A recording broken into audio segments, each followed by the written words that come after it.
thank you for the kind invitation. And greetings from Finland. How many of you are unfamiliar with the concept of Mingua? Some of you, okay. Here is who I am. So, I'm an architect, and I've been around with Feng Shui for 25 years. And I'm the chair of the Finnish Feng Shui Association. You can see my main teachers around there, but for the 25 years, there have been all kinds of teachers around. I have also planned houses, and I will show you two of them during this presentation. So this is where I come from. Most of them are in the southern part of Finland, and up there's one over there, and I suppose the Arctic Circle is around there. So it might be the only Feng Shui house in the world above the Arctic Circle. If you know any others, I would be very happy to know. So I'm going to show this house and then one in the southern part. But first of all, probably you noticed that I have also been dealing with astrology. So that I started already half life ago. So that might also explain my interest to this Mingua. When I'm planning houses, of course, you have to start with the forms. We just can't leave the forms away. So that's why I bring them also here in the beginning. So the forms, they give us security, they support us. So that is the architectural part in Feng Shui. Then we need the proper flow of qi. We have to be able to get around. We need the logistics inside the house, the rhythm. So if you are musically tuned, you can also understand the space better.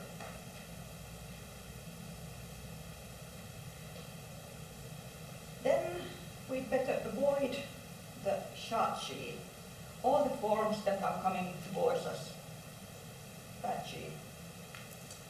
Either if it's coming from the floor level or wherever. So as an architect, of course, we have to think about spaces, three-dimensional. Into this picture, I have drawn an energy field around this poor fellow. I have stolen a word from the Indian concepts. So I have used the word aura. It's not a Chinese word, but in a way it helps me to understand also what Mingua is all about. Because Mingua is something that connects us with the environment. So it is something, in a way, a mediator between the person and the space. So this Mingua I could, for example, call the element of aura. Could be one way of expressing the thing. Mingua, literally Ming means destiny, and Gua means triagram. There are all these lines above the numbers, and they can be expressed by heaven, earth, and human. They also, the numbers or the Minguas, they have elemental nature.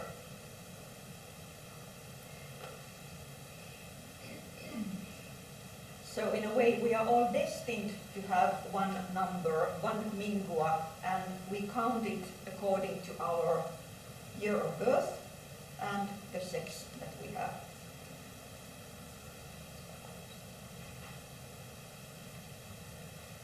I don't go into counting the Minguas. You can find them from books or from tables, or you can ask the person sitting beside you. But according to your year of birth and according to your sex, you can then find this number. One thing you have to consider is whether you are born in the beginning of the year. Because as Victor showed us the 24 seasons, the Chinese solar year starts when the sun is 15 degrees Aquarius. So it's approximately 4th of February every year, from 3rd to 5th of February. And if you are born on these 3 days, you'd better check the exact moment from a special tables.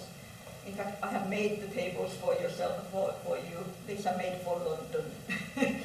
So, but if in general you are born after February 4th, then you just follow the basic table.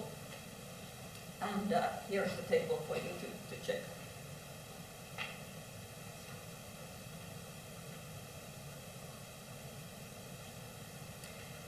So, what does this number then tell us? It divides us into two groups of people. We are divided into East group people and West group people. And please also note that, again, the directions are drawn traditionally so that now north is down and south is up. So the numbers 1, 3, 4, 9 belong to the East group, and the favorable directions to face when you are sitting or to have your pillow, for example, in the bed when you are sleeping, is preferred to be in your personal favorable directions. For the West group people, 2, 6, 7, 8, you have the rest of the directions.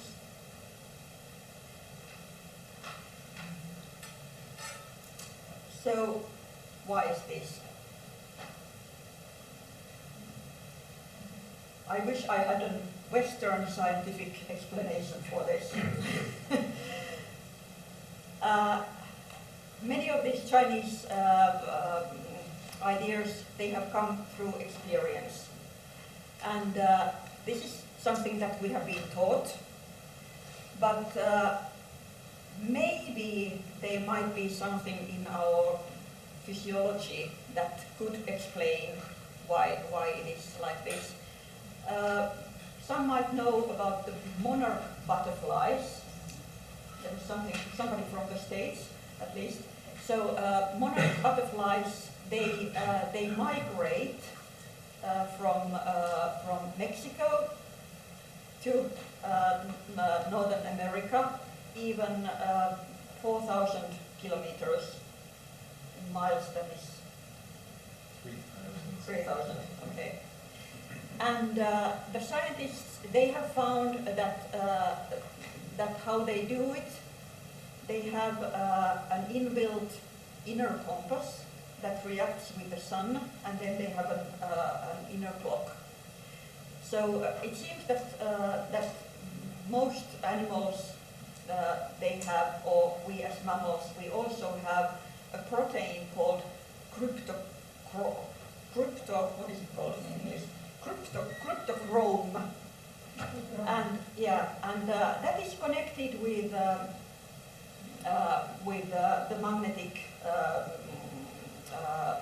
fields. And for mammals, and especially for humans, it seems, or at least there is an idea that in evolution, if you get more clever, then this cryptochrome protein doesn't work so well. So either you are clever or you are good with directions. So choose what you like. So this really needs some, if we are trying to convince the Western scientists about this, it really needs some more research with how it works with Mingua. But even if there is a tiny idea in this, there are 5 billion people on this planet, and we are always in some space. So even this tiny bit might have scientific or this statistical value. So this is the only explanation that I can give at the moment. This is a diagram that I've used to explain or to get an idea about the different schools in Feng Shui. Because Feng Shui has to do with place, it has to do with time, and it has to do with person. And as I mentioned, the forms are the most important things. So they are timeless, they are impersonal. Take care of the forms, they are good for us all. The most commonly used Feng Shui methods or schools is Ba Chai, 8-house method. And personally, I use Ba Chai methods to find directions.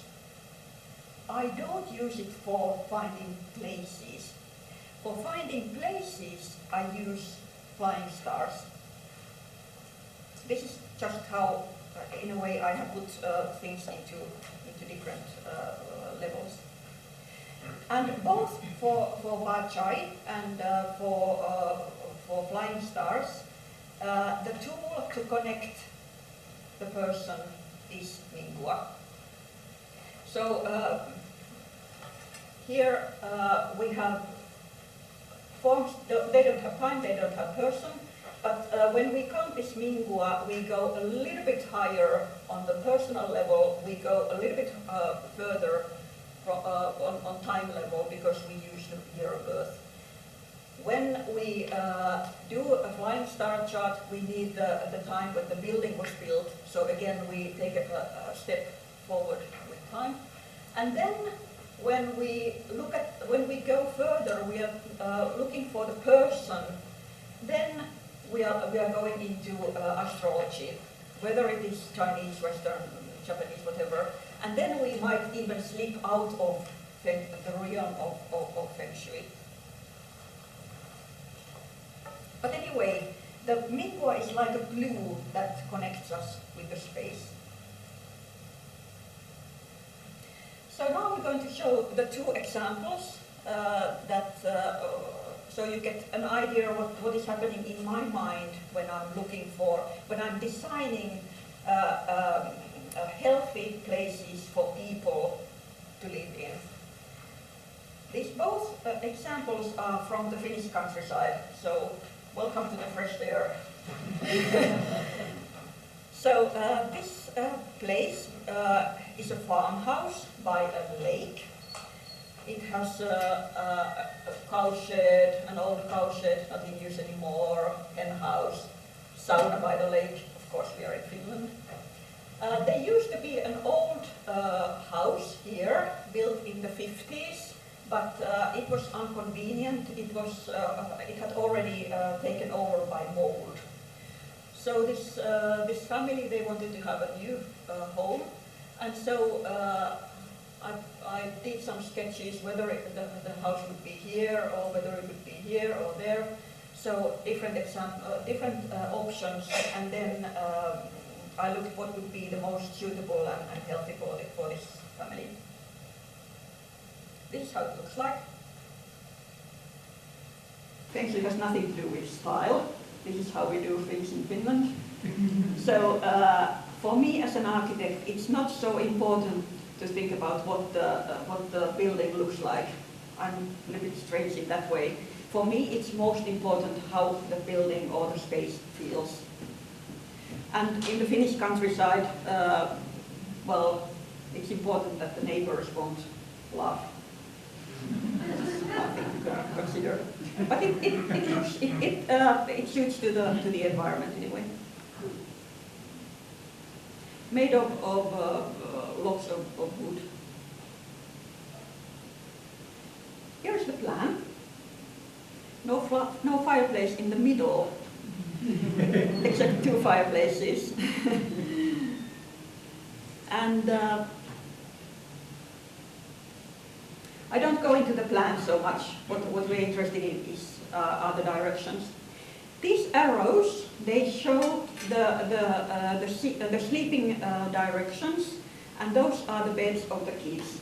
For me, it's important that the children, they can, in a way, they can load their batteries when they sleep. So there's a son. He has 2 possible directions there, depending whether he's playing the drums or not. For the daughter, she's Mingua 2, so sleeping in one of her favorite directions. The couple, the lady of the house, is also sleeping in her favorable direction. Unfortunately, you have a 50% chance to get a spouse that is of the same party as you are. And in this case, the husband is not sleeping into his favorable direction, but he's the breadwinner of this house, and this is his office, and he's facing his favorable direction when he's working in his office. I was asked not to talk so much about flying stars because it might scare you, some of you. But anyway, here is what the flying star chart looks like in this house. And just for those who are not so familiar with this, the first number in every area, every direction, every palace, as it's called, has to do with well-being of the person, health and relationships and so on. So my aim is to place the persons in their suitable, favorable places according to the first star, the mountain star. So these are now the bedrooms and the stars that are there. For the 2 children, well, mountain stars, step 7, almost quite okay. So here, for example, we're looking at the elemental nature about the Mingua and how it's related with the mountain star. For the lady of the house, 8 on 8, wonderful. And 8 on this period that we are living is perfect for everybody, so also for the husband. And in fact, when this daughter might be walking by her table, she would be facing her favorable direction and would be on a perfect space. And also the husband in his office, 4 on 4. This is one case. Another one, also on the countryside. I chose these 2 houses very similar, so that in this short time it would be easy to grasp what is going on. In the middle of forest. No planting needed. There are fields on this side, so there is open space around here. But again, it was possible to turn around the house whatever direction I wanted. So now it's facing, the house itself is facing southeast. So this has the same flying star chart as well. But let's go to the directions first. So again, in fact there is another fireplace. I draw it in the beginning, but then they thought that okay, well, we're not going to have it. And but then they finally they did. Oh, and by the way, you notice that there is also indoor sauna in both of these houses. By a lake, indoor. We have 5 million people in Finland, only 5 million, and we have 3 million saunas. We have more saunas than we have cars. So the directions. Okay, Again, parents and 2 children. 2 daughters, and one of the daughters is now able to sleep in her favorable direction.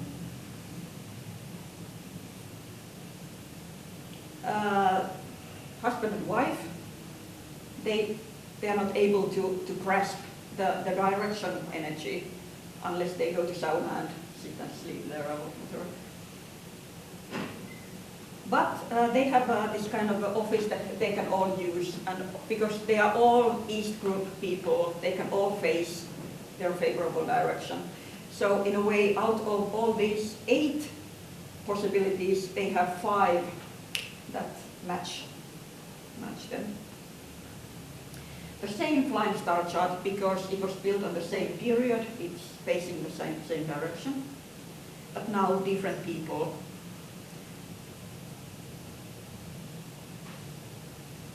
Mingua 1 on mountain star 1, Mingua 4 on mountain star 4, and then this number 8 is mountain star 8 is suitable for everybody, so good for the parents as well. This is the way I use directions, I use places, and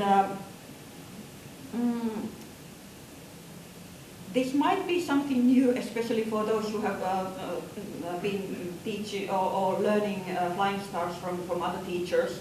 I have to give credit to one of my teachers, the school of Joseph Yu and his Feng Shui Research Center. That is something that this school has studied for 15 years about this Mingua in relation to the stars in the chart. That might sound controversial to somebody, and there are many more details that we can't go in here. But anyway, this might give you some idea. You are not going to build your own houses, probably not so many, but you can anyway check in your own house. And for example, if you have children, you have several bedrooms, you might be able to switch the kids from one bedroom to another. Of course, there are many things to consider. It's like as an architect or as a Feng Shui consultant, you are like music conductors. There are so many strings to hold all the time. But this might give you some hint, and if you have a chance to affect somehow, as you noticed, I could not get all these people into their favorable directions either, even if I'm an architect, but because there are so many other things to consider. But it might be just a small extra that might rise the level of the quality of their living. So, to sum it up, take care of the forms. They are the most important. Count, use your Mingua. You can use it in many ways. It tells about the directions of facing or sleeping. If you are able to use the flying stars, if you know them, please learn them. They're very useful. And then, of course, you have to take care of the person who is living in the house. So it has to do with the style of the customers, or how do you relate with the person you are doing the consultation with. So in a way, this is the structure. So thank you.